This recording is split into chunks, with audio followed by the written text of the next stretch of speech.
Bismillahirrahmanirrahim. Assalamu alaikum students. Today we are going to discuss about inflammation. So pathophysiology में chapter second का second part है inflammation. So inflammation is one of the most important pathological process. ये आपको any how आना चाहिए because बहुत सारे students inflammation की डेफिनेशन को गलत समझते हैं because they don't know the basic concept of inflammation. वो क्या कहते हैं इन्फ्लोमेशन को कि inflammation is a swelling, but basically inflammation is a not swelling. ये कंसेप्ट आपको क्लियर होना चाहिए, ठीक है. इन्फ्लामेशन को समझने से पहले मैं आपको एग्जांपल दूं कि if anything injures your tissue और vascular connective tissue will response to injury by producing inflammation. अगर आपका टिश्यू किसी भी काज की वजह से इंजर्ड हुआ है, अब वेस्कुलर का मतलब है जिसमें ब्लड वेसल प्रेजेंट हो. अब तकरीबन पूरी बॉडी में ब्लड वेसल प्रेजेंट होती हैं, तो वो वेस्कुलर कनेक्टिव टिश्यू उस इंजरी की वजह से रेस्पॉन्ड करेगा. उसको हम सिंपली क्या बोलते हैं, इन्फ्लामेशन कहते हैं. So this is the basic concept of inflammation. So what is the inflammation? Inflammation is a response of vascular connective tissue towards injury.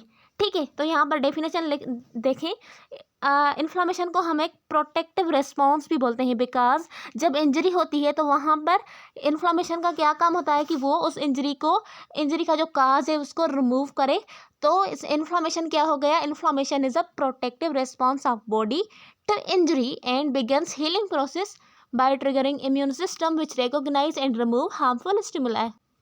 Inflammation body का प्रोटेक्टिव रिस्पॉन्स है टुवर्ड्स द इंजरी, और उसके बाद वो क्या begin करता है, ये दो ट्रिगर करता है इम्यून सिस्टम को, जो कि रिकॉग्नाइज करती है हार्मफुल स्टिमुलाई को और उनको रिमूव कर देती है. So this is the basic concept of inflammation.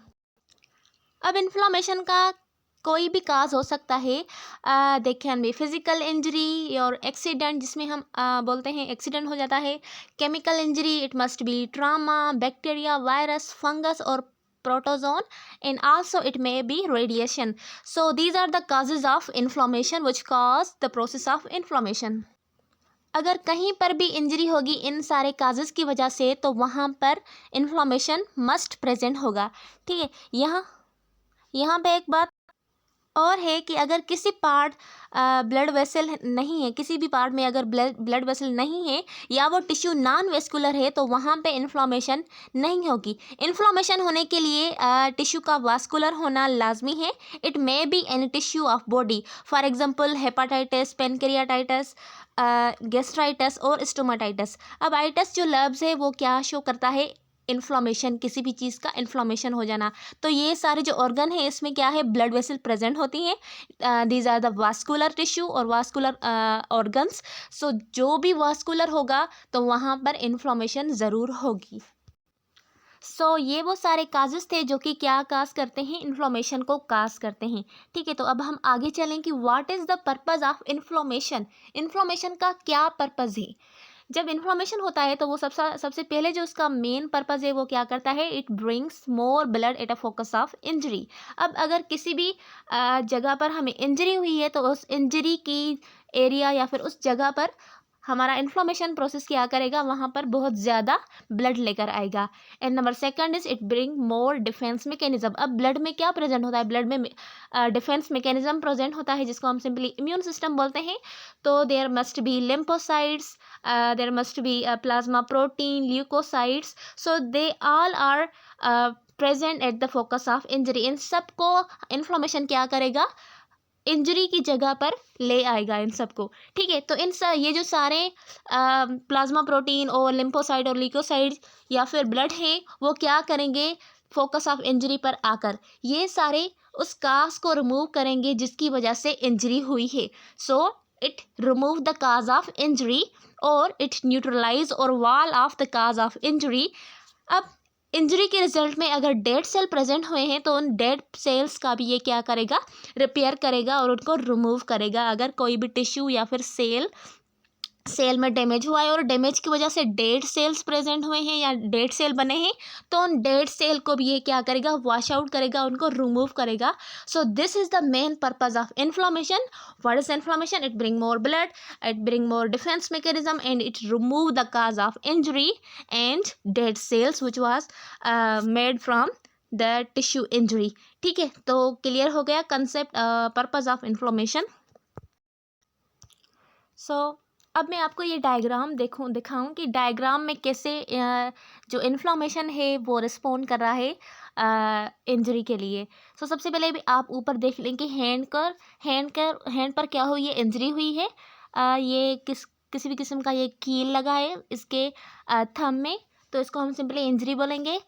तो वहाँ पर आप सरफेस पे देख सकते हैं ये बैक्टीरिया प्रेजेंट है जो कि उस इंजरी के साथ साथ अंदर चले जाएंगे। तो जब इंजरी होगी तो इंजरी की वजह से जो सेल डैमेज होंगे वो क्या करेंगे, केमिकल सिग्नल्स जनरेट करेंगे। टिश्यू इंजरी जब होगी तो दे रिलीज़ करें क्या रिलीज़ करेंगे, हिस्टामिन्स रिलीज़ करेंगे। अब हिस्टामिन्स क्या करेंगे, वो जो वेस्कुलर या फिर ये जो वेसल्स हैं उनको डायलेट कराएंगी, या फिर उनका जो डायामीटर है वो उनको इंक्रीज़ कराएगी। जब उनका डायामीटर इंक्रीज़ होगा तो वहाँ पर क्या होगा, ब्लड फ्लो इंक्रीज़ हो जाएगा। जब ब्लड फ्लो इंक्रीज़ होगा तो ब्लड में क्या होते हैं, बहुत ज़्यादा देयर आर लिम्फोसाइड, लिम्फोसाइट्स नहीं, ल्यूकोसाइड होंगे, रेड ब्लड सेल, ये सारे ब्लड सेल्स प्रेजेंट होंगे ब्लड में। तो वो सारे ब्लड सेल जब यहाँ पर आएंगे तो वो स्क्वीज़ होकर इंटरस्टिशियल एरिया में आ जाएंगे, जिसकी वजह से वो क्या करेंगे, उस इंजरी का जो काज है या फिर बैक्टीरिया है उनको रिमूव करेंगे। तो यहाँ पर सेकंड में ये प्रोसेस है फेगोसाइटिस। अब ये जो dilation and increase leakiness of capillaries, अब कैपिलरीज जो है वो डायलेट हो रही हैं और उसकी परमिएबिलिटी इंक्रीज़ हो रही है। अब परमिएबिलिटी जब इंक्रीज़ होगी तो बहुत ज़्यादा फ्लूइड जो है वो वेस्कुलर माइक्रोवेस्कुलर सर्कुलेशन से बाहर निकलकर इंटरस्टिशियल एरिया में आ जाएगा। ठीक है, जब वहाँ पर बहुत ज़्यादा फ्लूइड एक्यूमुलेशन होगी तो उसकी वजह से क्या होगा, स्वेलिंग होगी। तो ये था प्रोसेस जिसमें फ्लूइड बहुत ज़्यादा लीक होने की वजह से उस फ्लूइड में क्या क्या आ जाते हैं, बाहर फेगोसाइट्स आ जाते हैं जो कि क्या करते हैं, उन बैक्टीरिया और पैथोजन को ईट करते हैं। अगर अब आप तीसरे डायग्राम पर देख लें तो तीसरे डायग्राम में लिखा है phagocytes consume bacteria and cell reps. ये फेगोसाइट्स क्या करेंगे, बैक्टीरिया को ईट करेंगे और जो सेल रेप्स है उनको भी कंज्यूम करेंगे। देन क्या होगा, platelets move out of the capillary to seal the wound area. अब कैपिलरीज भी प्रेजेंट प्लेटिलेट्स भी प्रेजेंट होते हैं ब्लड में, तो वो प्लेटिलेट्स भी स्क्वीज होकर इंटरस्टिशियल एरिया में आएंगे जहाँ पर इंजरी है। तो वहाँ पर वो क्या करेंगे, आकर ऊपर से उसको कवर कर देंगे, उस वुंड को कवर करेंगे, ताकि जो है अब बाहर से कोई किसी भी किस्म का बैक्टीरिया वगैरह या पैथोजन ना आए। तो ये था सारा प्रोसेस इन्फ्लेमेशन का। ठीक है, अगर मज़ीद इसको समझने के लिए हम इसके टाइप्स को डिस्कस करेंगे, हीमोडायनेमिक चेंजेस और vascular changes and cellular changes, जिसमें पूरा का पूरा इन्फ्लेमेशन डिफाइन करेंगे कि कैसे इन्फ्लेमेशन होता है। ठीक है, ये सिंपल सा इसका ओवरव्यू था कि कैसे इन्फ्लेमेशन होता है। अब हम इसके देखें कार्डिनल साइंस। अब हर किसी एबनॉर्मल चेंजेस के साइन होते हैं, इन्फ्लेमेशन के भी साइन होते हैं। There are 5 cardinal signs of inflammation. ठीक है, वो कौन कौन से साइन हुए इन्फ्लेमेशन के? सबसे पहले हैं पेन, रेडनेस, हार्ट, स्वेलन और लॉस ऑफ फंक्शन। अब पेन को हम क्या बोलते हैं, डोलर बोलते हैं। रेडनेस को रूबर, हार्ट को केलर, स्वेलन को ट्यूमर। पहले जो किसी भी किस्म की स्वेलिंग होती थी तो उसको क्या बोलते थे, ट्यूमर बोलते थे। ये वो वाला ट्यूमर नहीं है जिसको जो कैंसर में होता है, this is the another tumour. ठीक है, एंड लास्ट में क्या है, लॉस ऑफ फंक्शन, जिसको हम फंक्शनलेसिया बोलते हैं। अब इनको वन बाय वन डिस्कस करें। ये इनका डायग्राम है, रेडनेस आप देख सकते हैं, उसके बाद स्वेलिंग देख सकते हैं, then these are the dryness, hard to touch, itching और warm, these all are the sign and symptoms of inflammation। ठीक है, सो रेडनेस, सबसे पहले रेडनेस होती है। रेडनेस क्यों होती है, because of the increased blood flow. अब उस एरिया से बहुत ज़्यादा ब्लड फ्लो होगा तो वहाँ पर क्या होगी, रेडनेस हो जाएगी, जिसको हम रूबर बोलते हैं। देन नंबर सेकंड पर जो साइन है वो क्या है, हॉटनेस, जिसको हम केलोर बोलते हैं। अब हॉटनेस क्यों होगी, बिकॉज इंक्रीज ब्लड फ्लो होगा। इंक्रीज ब्लड फ्लो होने की वजह से क्या होगा, वो एरिया जो है वो हॉट हो जाएगी, वार्म हो जाएगी। ठीक है, तो ये थी second sign of inflammation. And number third पर, अब थर्ड पर क्या होगा, जो वेसल्स थी वो डायलेट हो गई थी। वेसल डायलेशन की वजह से वहाँ पर उन वेसल्स की परमिएबिलिटी भी इंक्रीज़ हो गई थी। परमिएबिलिटी इंक्रीज़ होने की वजह से क्या होगा, जो माइक्रो सर्कुलेशन वाला फ्लूइड था वो स्क्वीज होकर इंटरस्टिशनल एरिया में आ गया, जिसकी वजह से वहाँ पर क्या होगा, बहुत ज़्यादा फ्लूइड अक्यूमुलेट होने की वजह से ओडिमा यानी स्वेलिंग होगी। तो इसको हम सिंपली स्वोलिन या फिर ट्यूमर बोलते हैं। सो ये थी 3 साइन इन्फ्लामेशन की। अब 4 है पेन। अब पेन कैसे होगा, जिसको हम डॉलर भी बोलते हैं, ये वो वाला डॉलर नहीं है, ये सिंपली हम पहले पेन को डॉलर, पेन का सिंपल टर्म है, डॉलर बोलते हैं जिसको हम। Certain mediators stimulate sensory nerve ending giving pain. अब वहाँ पर बहुत ज़्यादा ऐसे मीडिएटर्स प्रेजेंट होते हैं, वो जनरेट होते हैं, जो कि क्या करते हैं, नर्व को स्टिमुलेट करते हैं, जिसकी वजह से पेन होता है। और सेकंड जो काज है पेन होने का इन्फ्लामेशन के दौरान वो ये है कि बहुत ज़्यादा स्वेलिंग होने की वजह से, जो जब स्वेलिंग होगी तो वो क्या करेंगे, नर्व्स को स्ट्रेचिंग की वजह से नर्व के ऊपर वो उनका प्रेशर पड़ेगा, नर्व के ऊपर उनका प्रेशर पड़ेगा तो वहाँ पर क्या होगा, नर्व स्टिमुलेट होगी और ऑटोमेटिकली हमें पेन होगा। किसकी वजह से, ओडिमा की वजह से, यानी स्वेलिंग की वजह से। ठीक है। देन है लॉस ऑफ फंक्शन, जिसको फंक्शियोलोसिया भी बोलते हैं। अब लॉस ऑफ फंक्शन क्यों होगा, बिकॉज फॉर एग्जाम्पल अगर आपके हैंड में किसी भी किस्म की इंजरी हुई है, अब इंजरी की वजह से मैंने क्या बताया आपको कि किसी भी किस्म की इंजरी हो तो वहाँ पर इन्फ्लामेशन का प्रोसेस होगा। अब हमारे हाथ में इंजरी हुई है, इंजरी की वजह से इन्फ्लामेशन हुई है, इन्फ्लामेशन की वजह से स्वेलिंग और पेन हुआ है।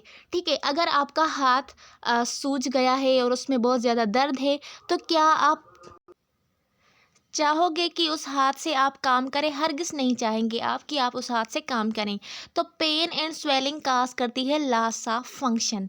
सो these were the all are the sign and symptoms or simply the cardinal signs of inflammation. There was hotness, redness, hardness, swollen and pain and loss of function. So I hope कि आपको clear होंगे। तो then है inflammation का, ये फिर से आपको डायग्राम में दिखा रही हूँ कि सबसे पहले इंजरी हुई है, इंजरी किसी भी हार्मफुल थिंग की वजह से हो सकती है और वो बॉडी में एंटर, ये आप देख सकती हैं किसी भी किस्म की ये छेद जो है वो बॉडी के अंदर एंटर हुई है, उसकी वजह से क्या हुआ है, इन्फ्लामेशन प्रोसेस हुआ है। जब ये अंदर एंटर हुई है तो उसकी वजह से जो मीडिएटर्स थे उनने स्टिमुलेट किया वेसल्स को, जिसकी वजह से वेसल्स डायलेट हो गई और उनकी परमिएबिलिटी जो है वो इंक्रीज़ हो गई। परमिएबिलिटी इंक्रीज़ होने की वजह से जो ल्यूकोसाइट्स से या फिर फेगोसाइट्स हैं वो उस एरिया, इंजरी वाली एरिया पर आकर पहुंच गए, जिसकी वजह से स्वेलिंग हो गई। ये आप सारे साइन दे सकते हैं जो कि इन्फ्लामेशन की वजह से हो रहे हैं, pain, swelling, warmth, redness and last is loss of function. ठीक है। Then है types of inflammation. There are 2 types of inflammation, acute inflammation and chronic inflammation. अब acute inflammation में जब आपकी वेस्कुलर कनेक्टिव टिश्यू के इंजरी होती है तो उसकी वजह से वो रैपिड रेस्पॉन्स और ट्रांजिएंट या फिर शॉर्ट लिव रेस्पॉन्स जो जनरेट होता है उसको हम सिंपली एक्यूट इन्फ्लामेशन बोलते हैं। And the chronic inflammation is when your vascular connective tissue injures, they develop slow response but long lived response is called chronic inflammation. So the basic difference between the acute and chronic inflammation is just the duration of time. इनमें सिर्फ time duration का difference है और उसके अलावा किसी भी किस्म का डिफरेंस नहीं है। सो एक्यूट और इन्फ्लामेशन, क्रोनिक इन्फ्लामेशन का जो आगे प्रोसेस है जिसमें वेस्कुलर इवेंट्स और सेलुलर इवेंट्स आ जाते हैं वो हम नेक्स्ट लेक्चर में डिफाइन करेंगे। तो होप सो कि आज वाला लेक्चर आपको समझ आया है। अगर समझ आया है तो वीडियो को लाइक और सब्सक्राइब करना ना भूलिएगा।